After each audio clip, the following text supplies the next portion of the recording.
Hello everyone दोस्तों, कैसे हैं आप लोग। आज है हमारा 1000 वीडियोस की सीरीज का 242 नंबर का वीडियो। फ्रेंड्स, हमारा जो मैट्रिक्स अलजेब्रा का सीरीज चल रहा है eigen values and eigen vectors का, उसमें आज का देखिए क्वेश्चन क्या बोलता है।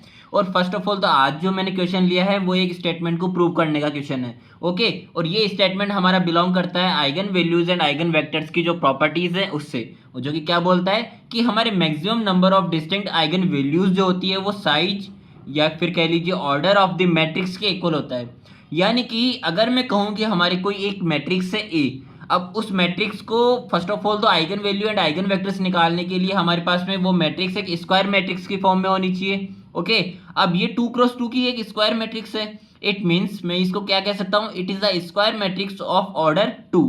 अब इसका ऑर्डर 2 है तो यहाँ पे इस स्टेटमेंट के अकॉर्डिंग जो हमारी प्रॉपर्टी है आइगन वैल्यूज की वो क्या बोलती है, maximum number of distinct eigen values जो है वो इक्वल होगी साइज यानी कि ऑर्डर ऑफ द मैट्रिक्स के। और यहाँ पे ऑर्डर मेरे पास 2 है, hence maximum number of distinct eigen values में क्या कह सकता हूँ कि वो भी हमारे पास में 2 होगी। और ये वाली चीज आपको तब करनी है जब आपको क्वेश्चन में केवल आपसे यही पूछा है कि यहाँ पे कितने डिस्टिंक्ट आइगन वैल्यूज एग्जिस्ट करती है, ना कि उनकी वैल्यूज पूछी है आपको निकालने के लिए। ठीक है, तो आपको केवल नंबर बताने हैं वहां पे, और ऐसे कंडीशन में आपको इस प्रॉपर्टी को यूज में लेना है। अब पहली चीज तो ये देख लीजिए कि हमने ये तो बात की कि स्टेटमेंट से यहाँ पे 2 आ गई आइगन वैल्यूज, बट अगर मैं इसको प्रूव करना चाहूँ तो देखिए मैंने यहाँ पे जो ए मैट्रिक्स मानी थी 2x2 की स्क्वायर मैट्रिक्स, ये मैंने लिख दी है।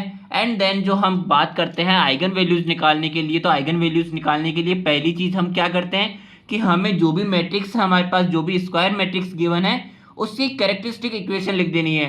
और कैरेक्टरिस्टिक इक्वेशन हमारे पास क्या होती है, a माइनस लेमडा आई का डिटर्मिनेंट जो कि इक्वेट होता है 0 के। अब यहाँ पे एक चीज जो कि ध्यान देने योग्य है कि यहाँ पे जो a मैट्रिक्स है इसका ऑर्डर 2x2 का था, तो हमारे पास जो लेमडा आई है इट मीन जो हमारे पास में आइडेंटिटी मैट्रिक्स है उसका भी ऑर्डर वही होगा जो हमारे पास में a मैट्रिक्स का ऑर्डर है, इट मीन 2x2 होगा।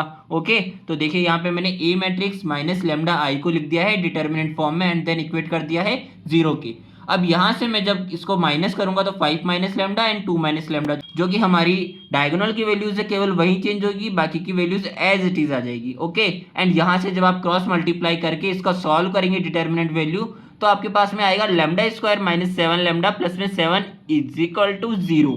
अब इसके कहने का मतलब है कि यहाँ पे जब आपके पास में एक क्वाड्रेटिक इक्वेशन आ गई है तो क्वाड्रेटिक इक्वेशन के मैक्सिमम रूट्स हमारे पास कितने होंगे, 2 होते हैं। इट मीन्स यहाँ पे भी आइगन वैल्यूज मेरे पास में कितनी आई, 2 आई है। ओके, तो ये हो गया है हमारा इसका प्रूव कि यहाँ पे अगर हमारे पास maximum number of distinct eigen values की बात करते हैं तो वो उतनी ही निकल के आने वाली है जितना कि हमारा ऑर्डर होता है उस पर्टिकुलर मैट्रिक्स का जिसके लिए हमें आइगन वैल्यूज निकालने के लिए बोला जाता है। ओके, तो अगर 2x2 की है तो वहां पे 2 डिस्टिंक्ट आइगन वैल्यूज एग्जिस्ट करेगी, अगर 3x3 की है तो वहां पे 3 डिस्टिंक्ट आइगन वैल्यूज एग्जिस्ट करेगी, एंड एज इट इज अगर 4x4 की स्क्वायर मैट्रिक्स है तो वहां पे 4 डिस्टिंक्ट आइगन वैल्यूज एग्जिस्ट करेगी। ठीक है, तो ये था हमारा आज का वीडियो दोस्तों, मिलते हैं हमारे नेक्स्ट वीडियो में एक नई प्रॉपर्टी के साथ में। थैंक यू सो मच देखने के लिए।